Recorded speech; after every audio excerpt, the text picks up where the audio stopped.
up, you guys?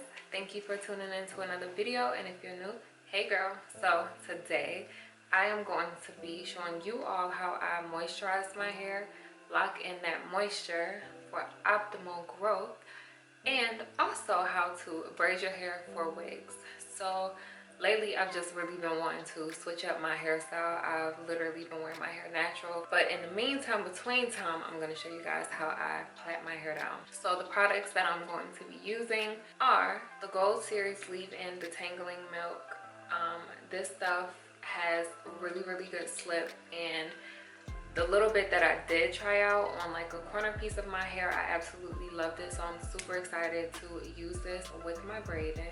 And I'm also going to be using the As I Am buttercream, and I've actually been wanting to get my hands on this for a while. So I was at Kroger's today in Atlanta and I saw it and I had to get it. So I'm super excited to try this out. And last but not least, either you love it or you hate it, but we're going to be using the Blue Magic hair conditioner.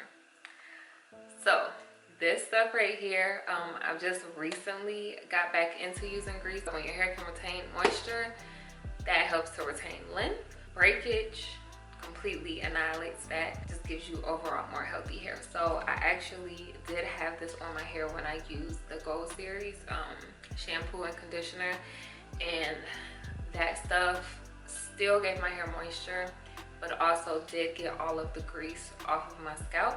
So that was really good. Like right now, my hair does not feel stripped, but it does not feel like there's any grease on it. So that's really exciting. So I know for a fact I'm going to put this on my scalp, but I may also still put this on the strands of my hair to lock in the moisture from this, the buttercream. So super excited to do all of this fun stuff, and let's get into it. So when it comes down to me doing my braids, I kind of have to do some calculations. You know, numbers don't lie, and that's completely fine. So yeah, I like to part my hair directly down the middle, and then I like to do a braid closest to the end part and then a braid on the outer side, so that way I can be for sure I have the exact amount of braids on each side. Because if I just try to start from one side and go all the way, my braids will be crooked, two will be fatter, and one will be, it gets crazy. So that's how I have to braid my hair. And that may help some people because not everybody can cornrow their hair to the back.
Alright, so I just wanted to show you guys, this is how I have braided my hair so far.